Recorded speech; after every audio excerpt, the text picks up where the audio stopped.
Hello everyone, आप सभी का स्वागत है हमारे यूट्यूब चैनल में। शिक्षा और रोज़गार इस सीरीज़ के अंतर्गत आज एक रोज़गार से रिलेटेड नोटिफिकेशन लेकर आए हुए हैं। इंडियन कोस्ट गार्ड, भारतीय तटरक्षक दल, इनकी असिस्टेंट कमांडेंट जो ग्रुप ए गैजेटेड ऑफिसर्स की पोजीशन है उसकी रिक्रूटमेंट नोटिफिकेशन आई हुई है। आप अपनी स्क्रीन पर देख सकते हैं, ये इंडियन कोस्ट गार्ड की ऑफिशियल वेबसाइट है www.joinindiancoastguard.gov.in। यहाँ पर आप न्यूज़ एंड इवेंट सेगमेंट देख सकते हैं। यहाँ पर आपको दिखेगा असिस्टेंट कमांडेंट, ये जो पोजीशन है उसके लिए ओपनिंग्स आई हुई हैं। जो बैच रहेगा वो 2022 के लिए रहेगा। असिस्टेंट कमांडेंट ये ग्रुप ए की गैजेटेड पोजीशन है।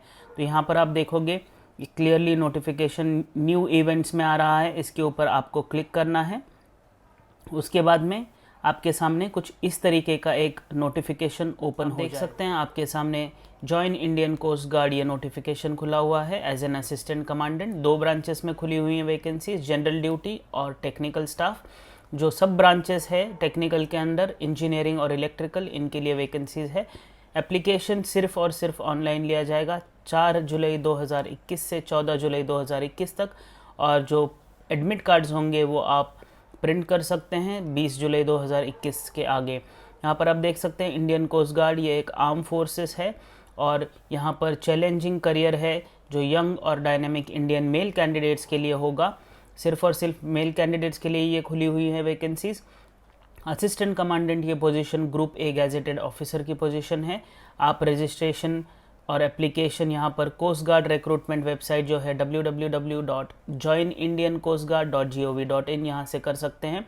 आप देख सकते हैं यहाँ पर ब्रांच और उनकी एलिजिबिलिटी कंडीशंस दी हुई हैं। अगर आप जनरल ड्यूटी के लिए क्वालिफाई करते हैं तो आपकी age born between 1st of July 1997 to 30th of June 2001 ये होनी चाहिए, जेंडर मेल। और जो कैंडिडेट्स होंगे वो बैचलर्स डिग्री पास हुए होने चाहिए with 60% marks in aggregate 1st to 8th semester, अगर आपके पास में बी या बीटेक डिग्री है। और उसके साथ साथ आपको +2 में मैथ्स और फिज़िक्स ये दोनों सब्जेक्ट्स कंपलसरी होने चाहिए। अगर आप मैथ्स और फिज़िक्स +2 लेवल पे नहीं किए हुए हैं तो आप इस जनरल ड्यूटी पोजीशन जो है असिस्टेंट कमांडेंट की, इसके लिए क्वालिफाई नहीं करेंगे। उसके बाद दूसरा पोजीशन है, ब्रांच है टेक्निकल और उसमें इलेक्ट्रिकल और इंजीनियरिंग की ब्रांच है। उसमें आप देख सकते हैं सेम जो जो आपका एज क्वालिफिकेशन है वो 1st of July 1997 से 30 जून 2001 तक के लिए है। मेल कैंडिडेट्स ही लिए जाएंगे। इंजीनियरिंग डिग्री होनी चाहिए आपके पास में 60% मार्क्स। और यहाँ पर जो इंस्टीट्यूशन ऑफ इंजीनियर्स का जो एग्ज़ाम्स है सेक्शन ए और बी के, अगर वो भी आपके पास होगी तो भी चल जाएगा।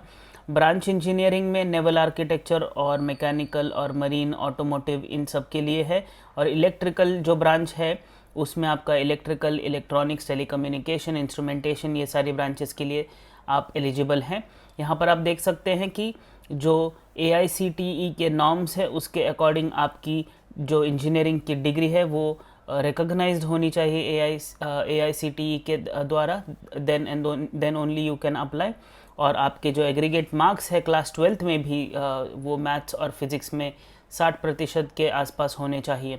उसके बाद आप देख सकते हैं यहाँ पर नोट दिया हुआ है, जो एज रिलैक्सेशन है वो 5 इयर्स का SC/ST कैंडिडेट्स के लिए है और 3 इयर्स का OBC कैंडिडेट के लिए है। यहाँ पर maximum 5% relaxation in aggregate in degree certificates for SC/ST, मतलब 5% जो आपकी डिग्री सर्टिफिकेट्स है उसमें SC/ST के लिए है। और रिलैक्सेशन जो है SC/ST कैंडिडेट्स का वो 12th क्लास के मार्क्स के लिए एप्लीकेबल नहीं होगा। यहाँ पर आप देख सकते हैं कि जो भी परसेंटाइल या परसेंटेज आपके जो प्राइमरी सिलेक्शन बोर्ड रहेगा उसके लिए जब आपको कॉल लेटर दिया जाएगा उसकी जो कट ऑफ है वो इंडियन कोस्ट गार्ड अपने पास रखता है राइट, वो अपने कट ऑफ जो है वो इशू कर सकता है। तो ये एक बहुत इम्पॉर्टेंट नोट है। अगर आप वैकेंसी के बारे में बात करें तो असिस्टेंट कमांडेंट की जो केडर है दोनों, जो जनरल ड्यूटी और टेक्निकल, जनरल ड्यूटी के लिए 40 वैकेंसीज़ हैं। यहाँ पर कैटेगरी वाइज ब्रेकअप भी दिया हुआ है, 6 SC के लिए, 13 ST, OBC के लिए 7, EWS के लिए 3 और अनरिजर्व्ड 11 पोजीशंस है। टेक्निकल, इंजीनियरिंग और इलेक्ट्रिकल के लिए 10 टोटल वैकेंसीज़ है जो यहाँ पर ब्रेकअप दिया हुआ है। बस EWS के लिए इंजीनियरिंग में कोई पोजीशन नहीं है। एडिशनल जो आपकी जो एलिजिबिलिटी रहेगी क्वालिफिकेशन के लिए वो यहाँ पर उन्होंने क्लियरली मेंशन किया गया है। आपको जो free boarding and lodging facility मिलेगा FSB के लिए, और जो to and fro rail fares है, AC 3 टियर या चेयर कार और एक्चुअल बस फेयर जो भी रहेगा कैंडिडेट्स का जो फाइनल सिलेक्शन बोर्ड स्टेज 2 में आएंगे उनके लिए रियम्बर्स किया जाएगा। यहाँ पर आप देख सकते हैं एप्लीकेशन कैसे करना है, तो ऑनलाइन ही एप्लीकेशन एक्सेप्ट किया जाएगा।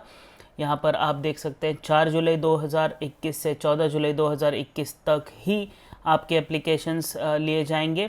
और आपकी जो डेट ऑफ बर्थ है वो बहुत इंपॉर्टेंट है यहाँ पर, क्योंकि आपने देखा होगा कि एज की कैपिंग लगाई है, तो क्लास 10th का जो पासिंग सर्टिफिकेट है उस पर जो आपकी डेट ऑफ बर्थ रहेगी उसी को ही कंसिडर किया जाएगा। आपके एग्जैक्ट परसेंटेजेस 12th में ग्रेजुएशन में है वो आपको क्लियरली मेंशन करना पड़ेगा। अप टू 2 डेसिमल्स यहाँ पे आपको राउंड ऑफ नहीं करना है कुछ भी, 2 डेसिमल्स तक आपको प्रॉपरली वो क्लास 12th के और ग्रेजुएशन के मार्क्स को मेंशन करना है। वहाँ पर आप देख सकते हैं कि जो आपका प्राइमरी सिलेक्शन बोर्ड रहेगा उसके लिए आपको एक वेन्यू सेलेक्ट करना पड़ेगा। यहाँ पर उन्होंने लिस्ट दिया हुआ है कि जो इंडियन कोस्ट गार्ड के कहाँ कहाँ पर इंडिया में वेन्यूज़ हैं जहाँ पर वो असिस्टेंट कमांडेंट की प्राइमरी सिलेक्शन बोर्ड की जो एग्ज़ाम्स होती हैं वो लेते हैं, तो आपको वो क्लियरली मेंशन करना पड़ेगा। आपको email ID, mobile number clearly mention करना पड़ेगा और वो कंपलसरी है। अगर आप किसी कैटेगरी से बिलोंग करते हैं तो आपको कैटेगरी के सर्टिफिकेट्स देने पड़ेंगे। यहाँ पर आप देख सकते हैं जो recruitment of assistant commandant batch first 2020 है, यहाँ पर 2 पोजीशंस है, असिस्टेंट कमांडेंट जनरल ड्यूटी और assistant commandant engineering and electrical. Clearly आप देख सकते हैं 1 पोस्ट आपको सिलेक्ट करनी है और फिर उसके बाद में आई एग्री करके ऑनलाइन एप्लीकेशन आपको दिखेगा और आपको जो सारी एस्ट्रिक वाली एंट्रीज़ है वो सारी कंपलसरी है और आपको सब कुछ भरना पड़ेगा। आपके पास में फ़ोटोग्राफ होना चाहिए, सिग्नेचर होना चाहिए और उसकी रिस्पेक्टिव साइजेज़ यहाँ पे दी हुई है, minimum to maximum 10 KB to 40 KB photo के लिए और 10 से 30 KB यहाँ पर आपके सिग्नेचर के लिए। 10th 12th की मार्कशीट आपको देनी पड़ेंगी और बाकी सारी जो डिटेल्स है वो भी देनी पड़ेंगी आपको। यहाँ पर रजिस्ट्रेशन होने के बाद में आपका एप्लीकेशन नंबर जो जनरेट हो जाएगा आपको फ्यूचर रेफरेंसेस के लिए आपके पास में रखना है।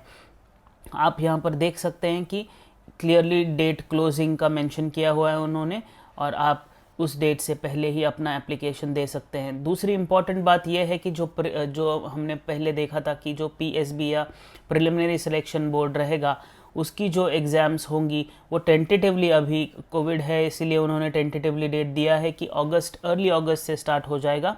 और जो आपको सिलेक्शन करना पड़ेगा सेंटर्स वो यहाँ पर आपको देख सकते हैं आप 4 सेंटर्स दिए हुए हैं, एक है मुंबई में, दूसरा चेन्नई, फिर उसके बाद कोलकाता और नोएडा में। तो आप अपने जो पास आपके लिए होगा वहाँ के लिए आप सिलेक्शन कर सकते हैं। जो प्रिलिमिनरी सिलेक्शन एग्जामिनेशन होगा उसके लिए भी उन्होंने क्लियरली मेंशन किया हुआ है कि आप जो भी सेंटर सेलेक्ट करेंगे वो आप वहाँ पर चेंज नहीं कर सकते। एक बार आपने डेट और टाइम ऑफ द एग्जामिनेशन वो आप चेंज नहीं कर सकते। आपको 30 मिनट एग्ज़ाम से पहले वहाँ पहुँच जाना चाहिए आपके सेंटर पर।